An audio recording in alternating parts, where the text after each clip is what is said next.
So, all right, I'll just hop right in.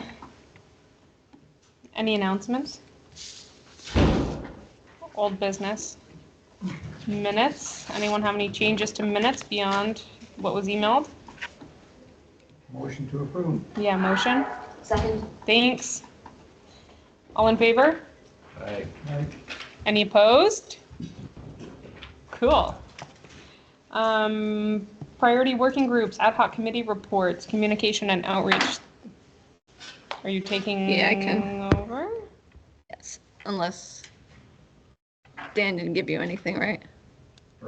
No. Okay, so the communication anything? and outreach Okay. group met and we went through the work plan and figured out what we were going to do for the rest of the year. And we'll have a newsletter in December, so if anybody has anything they want to submit in the newsletter, get it to me. Okay, thank you, Michelle. That's it. Invasive species. Ditto. Um, That group met and we looked at what we were going to do for the rest of the year. And then nutrient and sediment, aren't we supposed to meet today? Yeah. Is there anyone here? Do you have anything from, Jason's going to attend today, but. is he? Yep. Okay, on behalf of your guys' organization for the Yep. nutrient, specifically for the working This group is meeting? As a committee member. And Okay. this is our- Okay. This one, so. Okay. Yeah. And then you and me, and then, are you gonna meet on behalf of Seth?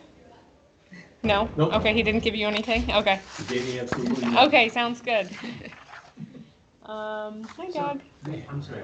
Yes. When's the newsletter coming out in December? Is there a proposed date, a planned date? We try to, we'll probably look at mid-December since Christmas is in there. And Yeah. Thank you. Okay. Agency reports, environmental health update. We have stopped, and by we, I mean the town of Wasco and the city of Auburn, sampling for microcystin in the drinking water. We had a couple rounds of samples come back totally fine, so in accordance with our sampling plan, we ceased sampling for the year. It was definitely one of the longest years, if not the longest. I'd have to compare just to make sure. I think it was the longest year that we sampled and the most samples were taken. What else? Our septic system replacement grant program is still plugging away, and we're still getting applications and reviewing systems to be replaced, which is great. I think that's about it. Parks Department? Good morning. Just a couple of things to review, and thank everybody for bringing the tour around when Representative Lamondres was with us to see all of the different projects that have happened at the park over the past couple of years. We did complete and are using some permeable parking. We're testing about 6,000 square feet of permeable parking next to the Agricultural Museum. So you'll see that next to it, there's a gravel roadway, and then all of it is actually stabilized. Tim's crew helped us install that this summer, and grass is up, and we've been parking on it. We parked some heavy vehicles on it too, just for fun, just to see how it would go, but it's performing really well, so we're really happy with it, and hope to use a similar system, if not the identical thing, in the future as we expand more of the seasonal parking and everything that we have. We have obviously very flexible needs we have a lot of parking needs in the summer and not a lot in the winter. Supposedly it can be plowed and everything. We may try that this winter and see how it goes. But it's great to have that, be able to pilot that and go forward with those. I think you don't want to salt it though, because then you introduce briny water into the. Yeah. Yeah. Yeah. So we'll see how that actually pans out. Well, we haven't salted or even plowed much in the past 2 winters, so we'll see how that goes. Yeah. Other than that, I've been working with Ann a little bit and with Adam. We're still looking at the foam stream system. It's a herbicide, pesticide-free system for doing weed control around the park. The system is relatively new to the U.S. It is DEC and EPA certified. We have had kind of a desire to look at some of that certification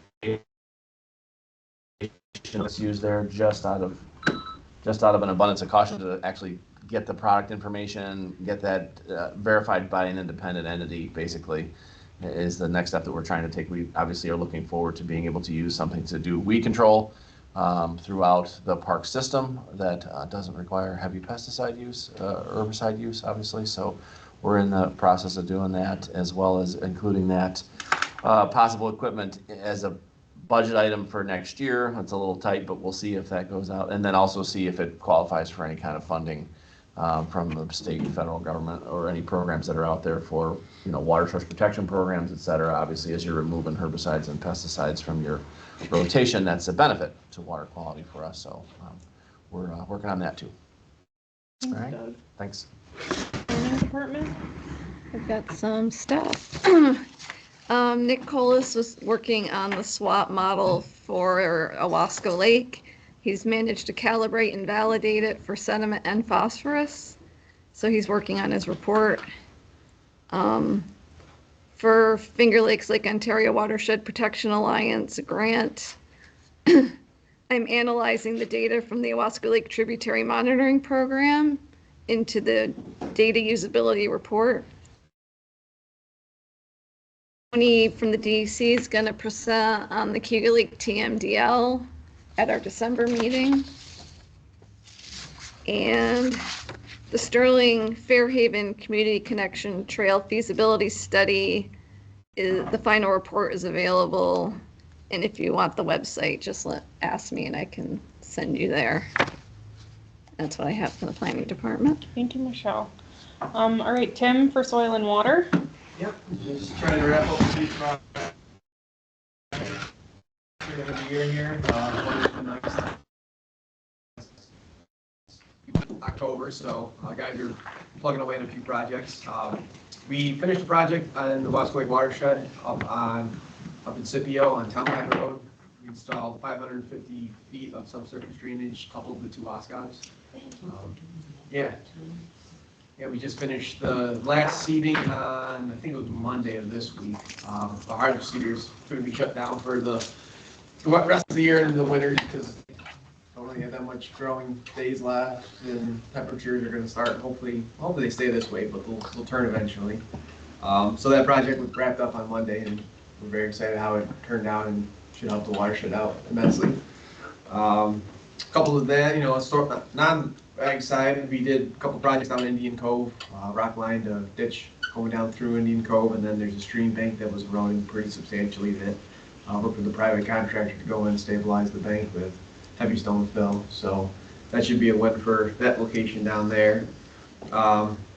Moving forward, our guys are, they work hard throughout the year, so now they've accumulated all their time off, so they're going to get some nice R&R next couple weeks here, but we're going to try and finish up a couple projects while the weather's nice, and then move into our maintenance side of things. But if winter's not as bad like last year, we plug away on fire lane work. So that's kind of what the future is going to be the next couple months.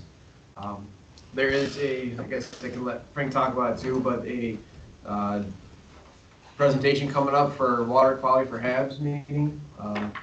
You handle most of that in the education side, but Doug will be speaking at that along with Greg and some other folks. So stay tuned in the next.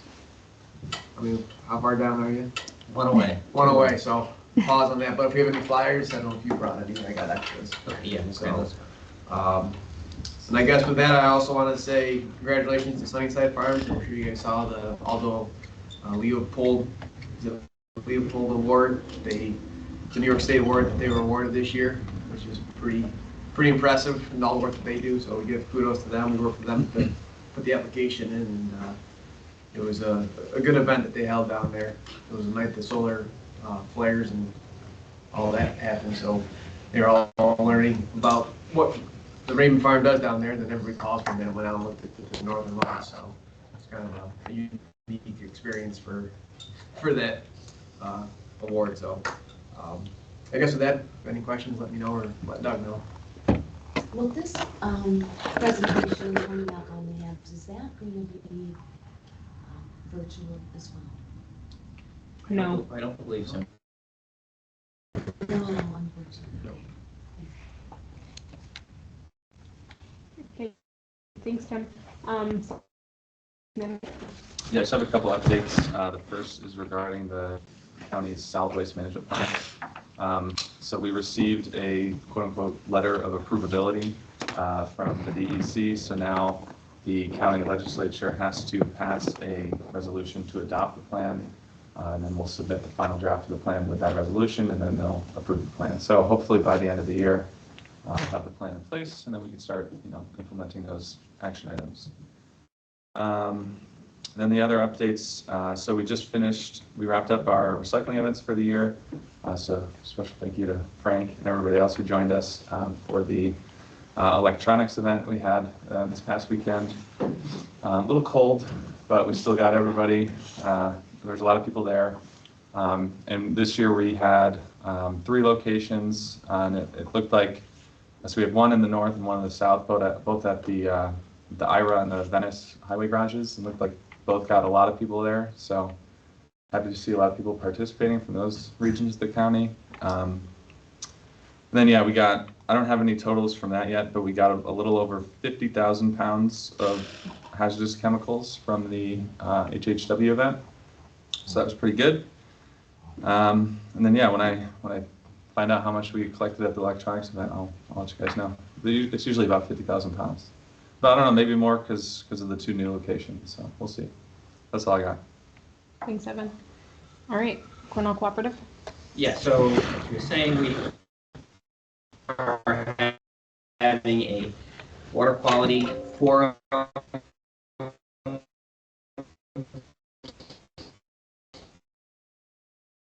There's going to be one next Tuesday in Cayuga Community. That's from 4 p.m. to 7 p.m. There will also be another one on Monday, November 18th at 6 p.m. in Ovid. So if you prefer to go to that one, go to that one. We'll have Dr. Kim Schultz from ESF. She does a lot of lake bottom research. Tony Prestigiacomo from the DEC. He'll be presenting on some historical data and just in general about water quality. And then we'll have a local panel, which will be Doug from Southern Water, Dan from CCE, and Greg Raymond from Sunnyside Farm will be on the local panel. So that's, again, 4:30 next Tuesday. Make sure to register for it. And then the day after that, Wednesday, November 13th, also at the college at the Student Lounge, we'll be hosting a solar in agriculture in Cayuga County, what you need to know forum or workshop. So this is just to go over what farmers, what landowners, what everybody needs to know about mid-scale solar development in the county. We'll have a lawyer there, we'll have someone from Cornell, some planning companies will be there. That is from 9:30 to 2:30 p.m. It is $15 to register for that, but there's lunch, coffee, and donuts with that if you sign up. So if you have any interest in solar, what it means for ag and landowners in the county, I'd highly recommend going to that. They had one a few months ago. I think it was in Seneca County. It was very successful. So if you're interested for that, let me know. I can give you the link to sign up for that. Or I'm sorry, what date would, forgive me for interrupting. It's going to be Wednesday, November 13th at 9:30 to 2:30. Call it. Mm-hmm. And who's doing that? We will have David Kay. He's from Cornell. Linda Garrett from American Farmland Trust. Matt Souza.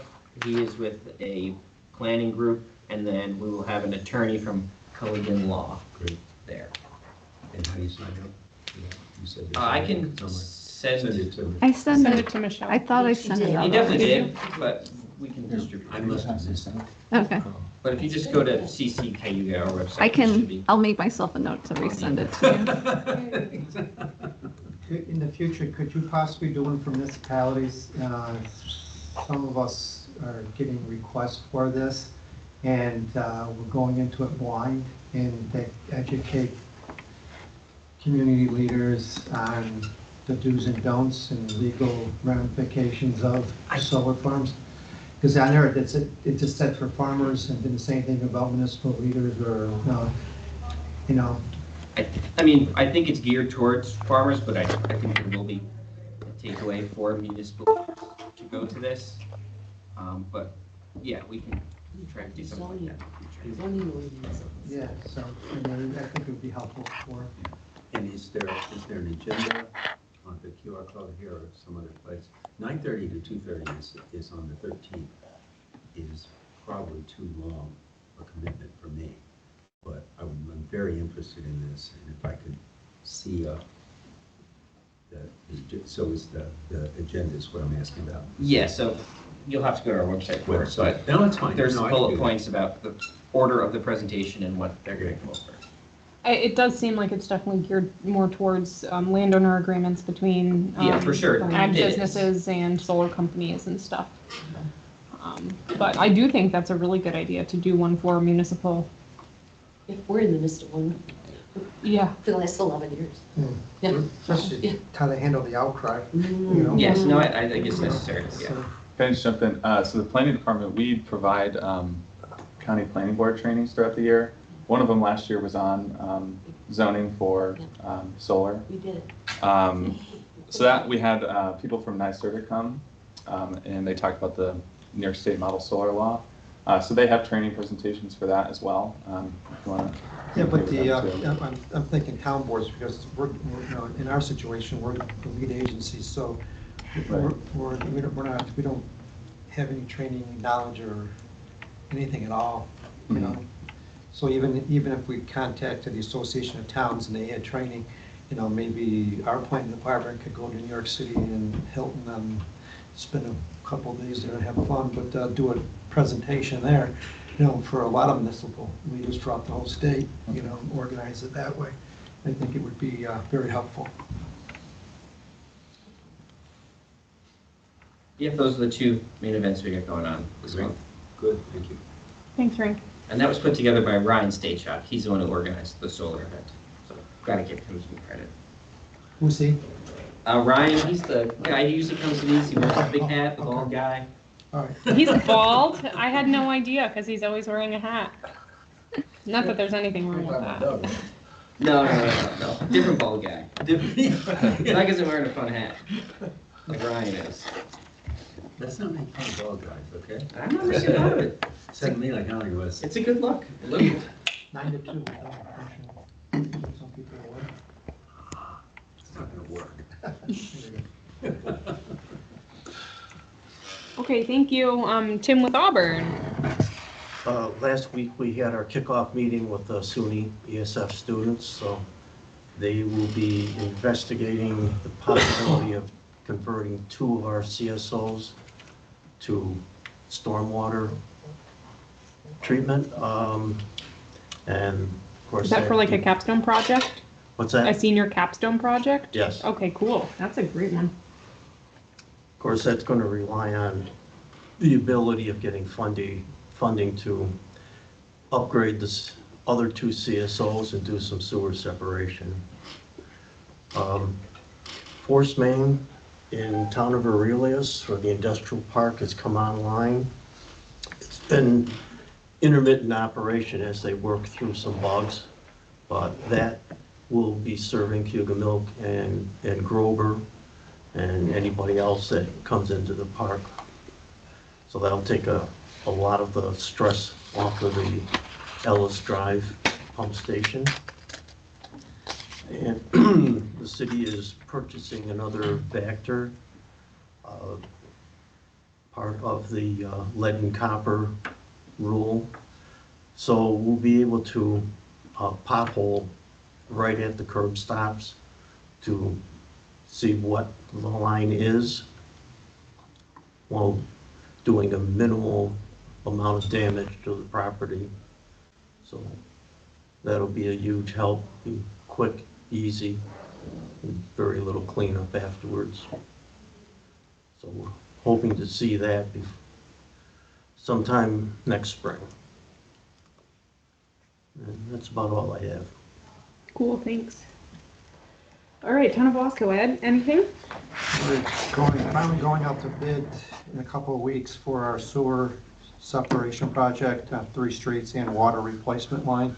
So waiting on a final approvals, and then once we do that, we hope to award the bid in January, February, and start construction in the spring. You already mentioned the granular activated carbon units are offline. Mhm. And I can tell you from the invoices how much, how long, compare last year's cost to this year's cost and tell you how long we've been doing the testing, but it's not cheap. Yeah, just so everyone knows, the operators take 2 samples a week generally. Starts 2 samples a week, start pretty quickly, all the way, and they have to drive it all the way down to Ithaca.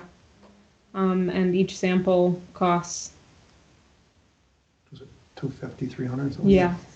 We So, get 2 samples each. yep. So it's definitely an investment. All right, Lake Association reports, Cayuga Lake. Yeah, so I think the big things, there are a couple of big things. One is, of course, the same as Wasco, and that was, it was a very busy HAB season. Yeah, and everyone knows that, and so that's a great concern as we move forward, of course. But there are a couple of programs coming up.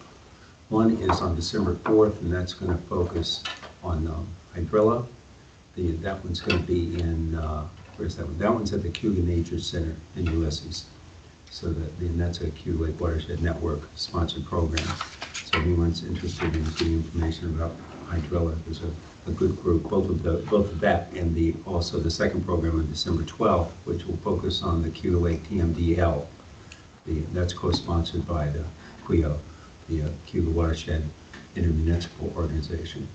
And both of these have the pretty broad representation, the lake stuff, ag markets, DEC, and others. So it's a wide representation to discuss these two important issues.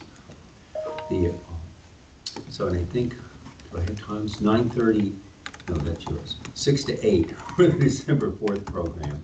And let me see, 5:30 to 8:30 for the December 4th program. And that's at a location to be determined later. And we'll get all that information to Michelle so that she can make sure everyone's aware. So that's it, thanks. I don't know, is there anyone on the call from CWIO or from the network or from Isaac's CSI? on. I think Isaac's on. He was. So Yeah, I'm here, Michelle. yeah, might have something to add. You have anything to add? Not about any of those, but I do have one thing, a Clio specific thing. Our November meeting, which is on November 20th at 7 p.m., it's a Zoom call. We will have Senator Rachel May and Assemblywoman Anna Kellis there for a question and answer session. So it's a good place to get your questions to the legislators if you have any. Great. Thank you.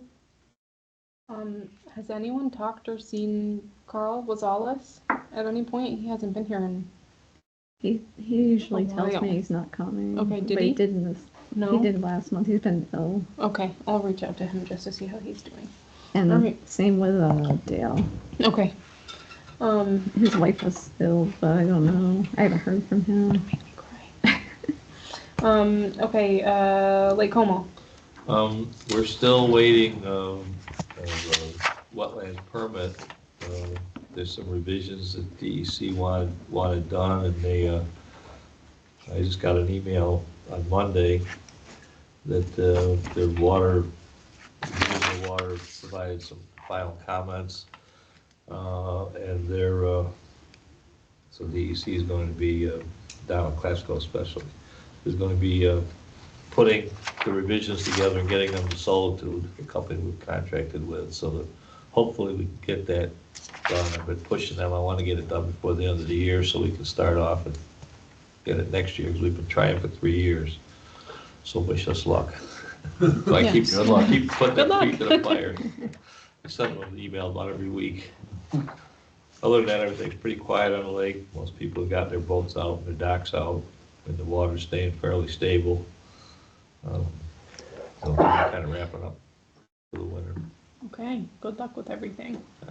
Thank you. All right, Little Soda Spay. Hi, it's Rich Adcock here this month for Gary Clark. So just a couple things. The International Joint Commission seems to be doing a really nice job of keeping Lake Ontario levels near the long-time average. We're currently 4 inches below the 100-year average, which is actually pretty good control, considering. Of course, as we enter the winter season, the amount of snowfall we have and the spring rains will really be important to see where we end up for next season. But my impression is they're really doing a pretty good job, better than they were back in 2017 and 2019, for example. An observation that a lot of folks have shared with me around Little Sodas Bay this fall is as people have taken their boats out and their docks out and whatever, the population of zebra mussels is much higher this year than it has been for many, many years in the past. A lot of people didn't even know what they were and asked me, so we have all these barnacles growing on our lower units and legs of our docks or whatever. And so I educated some folks. Those are zebra mussels that people haven't seen in quite a while here in the bay. So that was kind of an interesting observation, and many people commented on that. Other than that, as you said, others said it's pretty quiet now in the bay. We still have some boaters enjoying the great temperatures we've had lately. A few sailboats still in, but for the most part, the season is wrapped up for the most part. So I think that's it, Michelle. Thank you. Thank you. Can I add something with that for the zebra mussels? We cleaned our water intake lines out, and we're down 60 feet, and the scuba divers reported that the thickness on the uprights, they have holes in it, and the water flows through it. It was about at least 18 to 20 inches thick on the intake. That was for a 2-year period. They didn't get to it last year, but over a 2-year period, it almost 2 foot of zebra mussels attached to our uprights and our intake. And so if you know anything about how zebra mussels feed, they feed through their mouth, the clamshell, and so it makes sense. And that's why they're always in a sandy location just below the surface, and they're always next to a water flow where the water is constantly flowing out of a creek or some type of tributary. But if the water's pumping out of the lake into the pumps, that's why they're attaching, because they can feed easily attaching to that. So we're going to have to make sure that we do it at least once a year, to reduce the restriction of the flow going into the intakes. I know when the city of Auburn did theirs a few years ago, they had a scuba divers actually go into the intake. And I wouldn't want to be a scuba diver going 500 feet in a pipe in the lake. Yeah, it's pretty crazy. Yeah, it's creepy. That's why they get good money, but yeah, you can't be claustrophobic if you're going to do that job. Yeah, you couldn't turn around. You pull yourself out. Yeah. You push yourself backwards to get out of that thing. So it's like, not for me. I have a question. Does anybody have an explanation as to why the population of zebra mussels may be higher this year than in the last several years? Is it just normal cycle? Is it weather related? Anyone got a theory? The only theory I have is probably had more sun, warmer temperatures, and you had probably more food. So. Or you didn't I was going to say, I bet Dr. Schultz will know that next week. Or you didn't have the fill off that you had last winter. The die off from temperatures. Yeah, temperature change. That's probably the biggest contributing factor. Oh, well, then this summer we had the most days over 80 that we've had in years. So and it was nice and sunny. We didn't have all that much rain. Thank you. Yeah. She does the dress edits, so she's got a good grasp of it.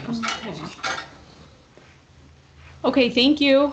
All right, I don't see anyone for Skaneateles Lake. What? May I? Oh, or you want to go for Skinny Atlas? May I go just before? She's a lost. Oh my gosh!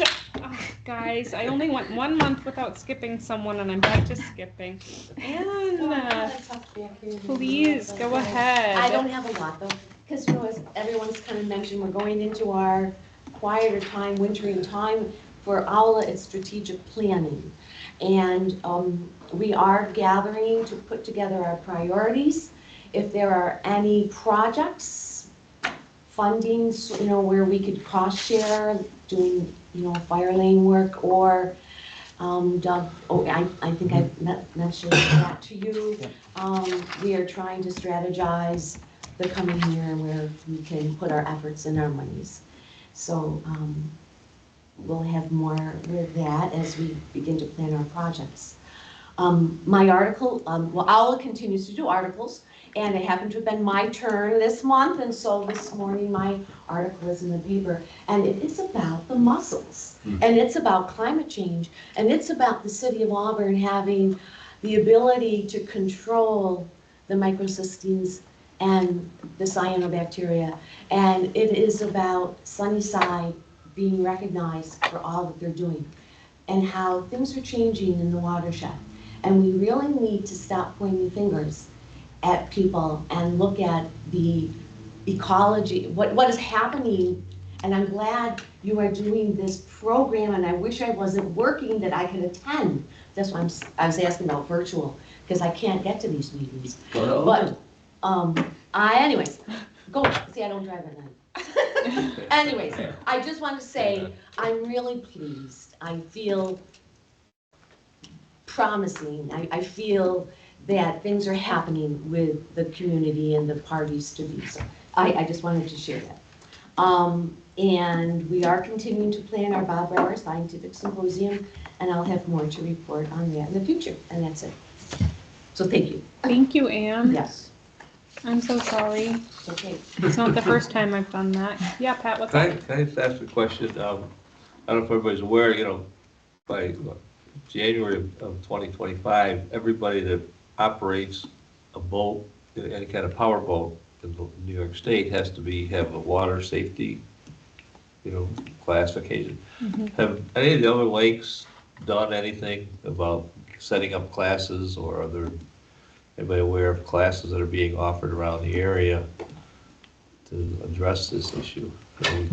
There might, I used to teach that class, Yeah. but I didn't do any more because it's for free, it took up too much time. Yeah. But I think you can do it online now. Okay, they do it online. Yeah, I'm pretty sure, yeah. So just check, go to the New York State DEC website, I think, boater safety, just Google New York State boater safety courses, and there'll be a list right there. How long is the class, usually? I think it's like 8 hours. Yeah, they used to be 8 hours. I took it last year. It's like 8 hours. Yeah, they used to Oh my be, yeah. gosh. Yeah, It's pretty I'm getting back into the gun safety, Yeah, and boater there's some- safety, there's some that's yeah. like 12 hours, It's online. yeah. Okay, all right, I'll look it up. Yeah, because, that's something that I think all lake associations should be aware of, that, we gotta start making sure that, I don't know how much DEC is gonna start enforcing it or Oh, wait, whatever. I'm not sure that's the right one. You should be aware of it, Do you have any public boat launch on? Well, we had at the bar, there's a boat launch, Okay. and it's public, so. I've never seen on the lake DEC people. Yeah, out that's there why I'm checking. asking that. Yeah. They park sometimes up by my house, they have a flat area, they can see a lot of lake, and I see them, especially in the wintertime when they're out ice fishing, they'll sit there and watch the ice fishermen with binoculars and just check them, but I've never seen them go out on the lake, but I'm sure they do once in a while. Okay. I don't see anyone for Skinny Atlas. Aaron, are you still on? Let's see. Yes, Aaron McKeon. Go ahead, please. I don't have too much to report. It's not nothing much has changed from kind of like the last time I talked. We still have the Skinny Atlas 9-element plan. That's still a thing that is in progress. That went out to our partners at DEC and Department of State for their review of like a second draft. So, We gave them a draft over the summer. We got a lot of comments, sent it out to the Watershed Advisory Committee for another round of comments. And so this is sort of like our second big revision. I believe it's going to take a while before it's all done, but we are waiting now for comments from the state. Okay, thank you. Okay, Prism. Amy? Yes, hi everyone. Can you hear me okay? Yes. Barely. Okay, great. It's been a while since I was able to attend, so nice to see some of you. I have like a double-sided sheet full of updates, so I'm gonna cherry pick here and then I'll pass along my full list to you, Michelle. Okay, thank But I will start. So our watercraft inspection steward program, you've probably heard updates from Sam or Isaac on some of this, but to give you an overview, the steward program, we conducted so close to 30,000 inspections this year. We were the third most productive program in the state, and that's after the Adirondack Watershed, AWI, Adirondack Watershed Institute, and the Lake George crew there. So third most productive program. We had 3 positive hydrilla interceptions, and those were all on Cayuga Lake. 2 of those were on outgoing watercraft, which makes sense, right?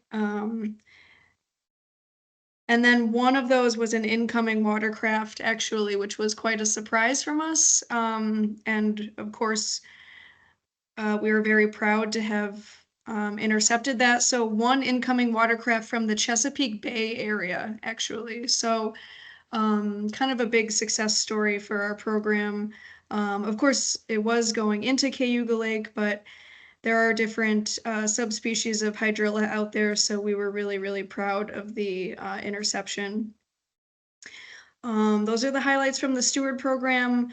Our volunteer macrophyte survey program had 54 active participants. They helped us with early detection of invasive macrophytes. They conducted 315 rake tosses across the entire Finger Lakes Prism jurisdiction. No notable invasive species observations there. No hydrilla observations, for example. On the terrestrial side of things, our trail program conducted 666 surveys from 36 volunteers in 15 counties. So again, volunteers out there helping us identify new populations or extensive populations of invasive species. In terms of hands-on management, we focused on water chestnut and European frogbit.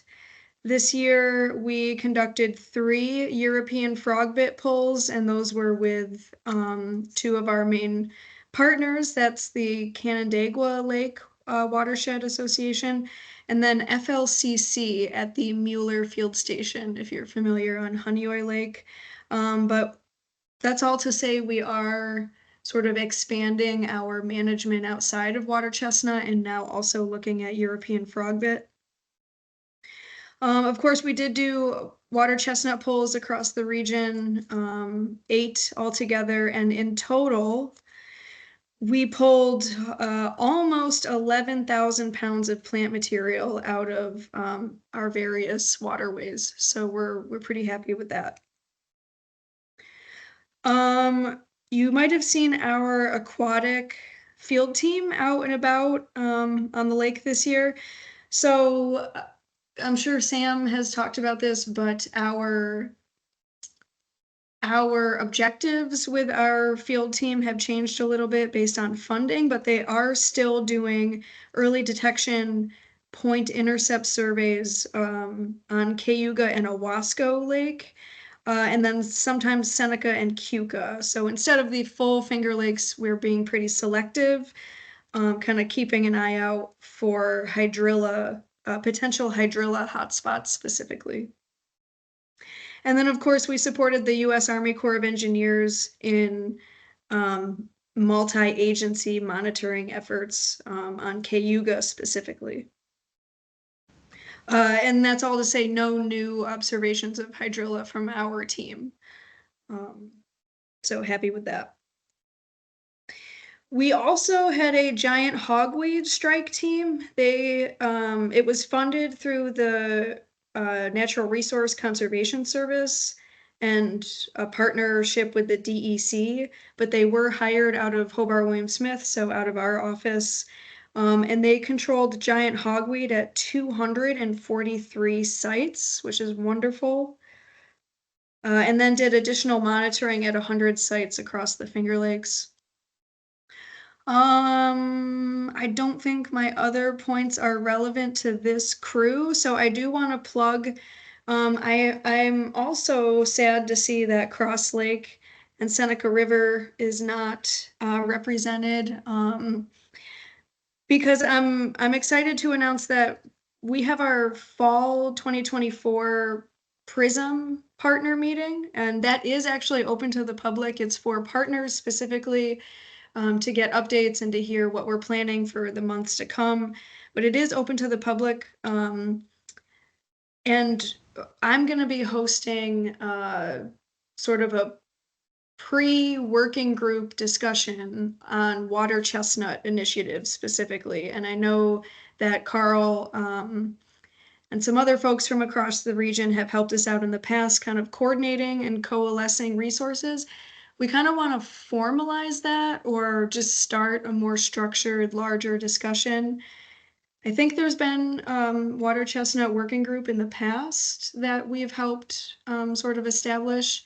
That kind of fell off the radar or sort of like dissolved over time, but we're really interested in getting back to that because I know I hear constantly from people in that room and our partners and just citizens that water chestnut is a huge, huge, huge nuisance and concern. So I'm really excited to kind of be,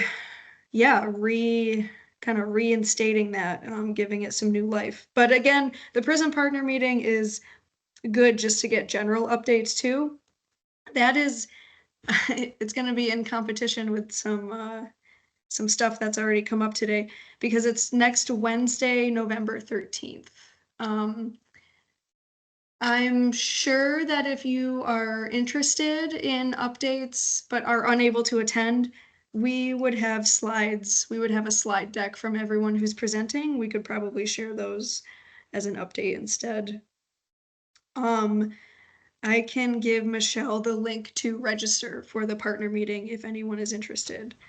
Again, hope to see you there. Should be some really good discussion. And then in terms of the Finger Lakes Institute broadly, our office is excited to host again the research conference. Last year was the first year after COVID hiatus that we hosted the research conference. But it is back again this year. And that is Thursday, January 30th. So this is looking into 2025. More details to come. Abstracts. Okay, good. It's only the 7th because abstracts are due November 11th. So if anyone has got some exciting stuff going on, wants to present at the research conference or have a poster, abstracts are due November 11th for that. Again, you can find more info on the FLI research conference broadly. You can find that on Hobart William Smith's website. That's about it. I think that's the most relevant stuff for this group, but I will pass off my full list of updates if anyone wants to come back to it. Thank you, Amy. Yeah, thanks.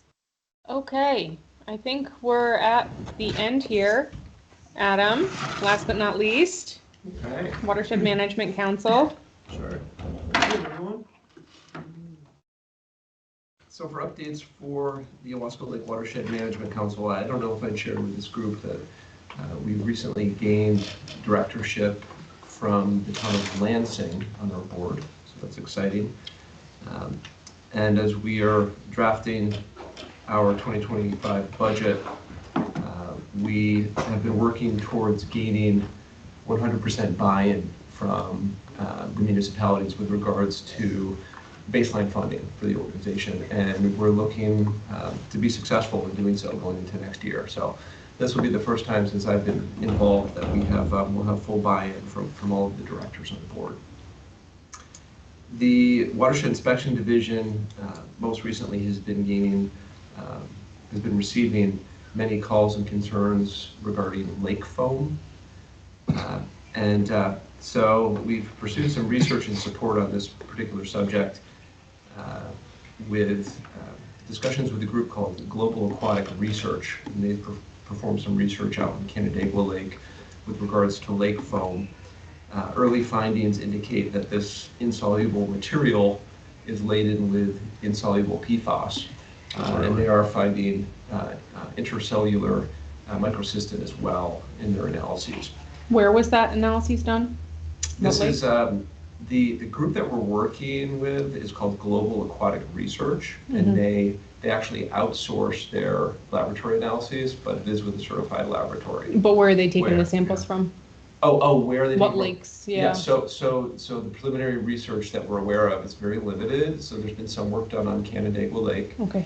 And with support from the City of Auburn and their residual sampling budget for this year, they are supporting our efforts to collect one sample this year. Okay. It'll be interesting to see the results related to the perfluorinated. From Owasco, excuse me. Yeah, it'll be interesting to see if they do that, the results from the perfluorinated compounds, because Auburn and Owasco both sample for those and essentially non-existent in Owasco Lake. So in the actual water. In the potable water supplies, let's say. Yeah. I don't know how they stratify in terms of different lake areas, but. And what I understand is the detection limit for sampling PFAS is so low that you could easily confound the sampling by having a procedure that is not highly controlled. And New York State doesn't yet recognize the foam phase yet. So those who are trying to move forward with this emerging contaminant research are struggling working with New York State to gain a certified SOP and process. So, but we believe it's important to respond to public concern, so and we're grateful to the City of Auburn for supplementing some residual dollars there from their budget for this sample this year. We also plan on working with that Global Aquatic Research on grant proposal composition, looking forward to funding continued research in years to come. Just as a small side project, we did get out to our shrub willow nursery. Again, that nursery intended as a source for riparian buffer willow material for small projects, and did a number of replacements there, probably 50 replacements or more for the willow that didn't take. But things are looking good there. I continue to encourage our partners, obviously Soil and Water Conservation District, to consider resourcing willow material from that nursery for their projects. Adam? Yes? What's the mature size of that? Like, what's the mature growth size of those? Yes, so generally they can be sourced for repurposing material after they've been planted at about 3 or 4 years subsequent to planting. And so we're at that mark now. We implemented the project about 3 years ago. And so now, if you check it out, the plants, they're probably, I don't know, maybe 10, 12 feet tall, fairly narrow, but starting to bush out.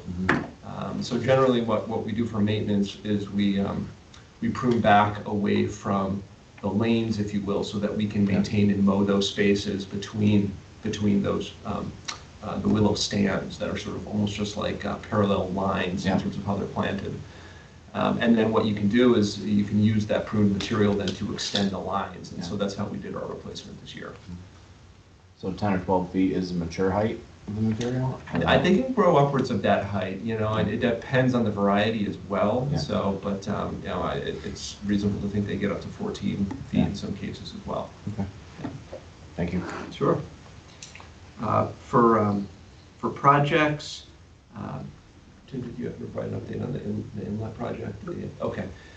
So we have our collaborative stream restoration project along the Owasco Inlet, working closely with Cayuga County Soil and Water.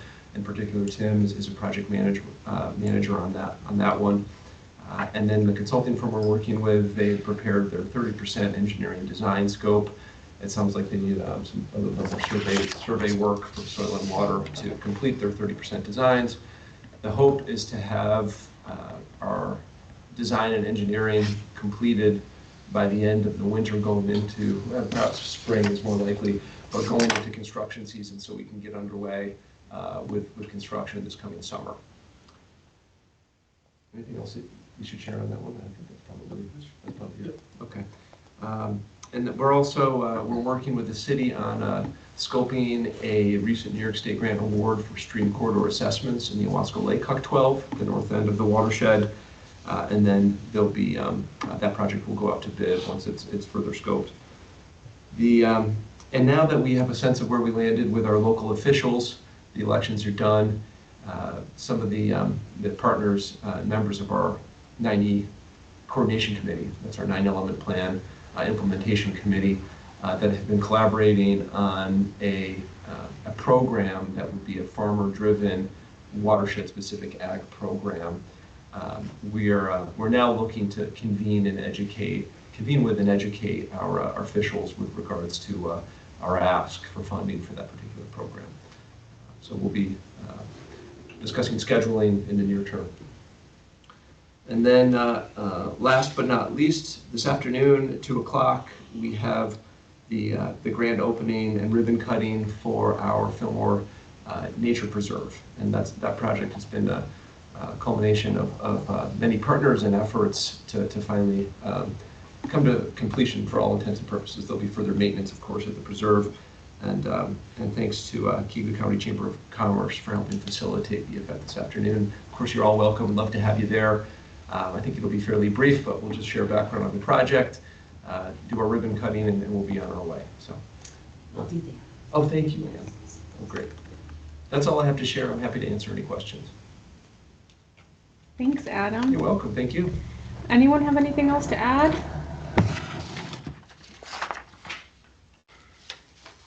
Okay. Meeting adjourned. We don't even have to vote. Do we have to? vote? Yeah, we always Oh, gosh, motion. Can I take a motion? I just want to say, with Motion, your charge okay. her to Keith. Keith, this is like, you know, a 2.5-hour meeting to a. I know. I'm glad I implemented the time limits, which are more important when we have a presenter. And we already have a half an hour at the beginning. Are we done? Did anyone second the motion? Second. Okay, thanks. All in favor? Okay, no one How wonderful you are. disagrees. with Thanks, that. everyone. Thanks Thank all. you.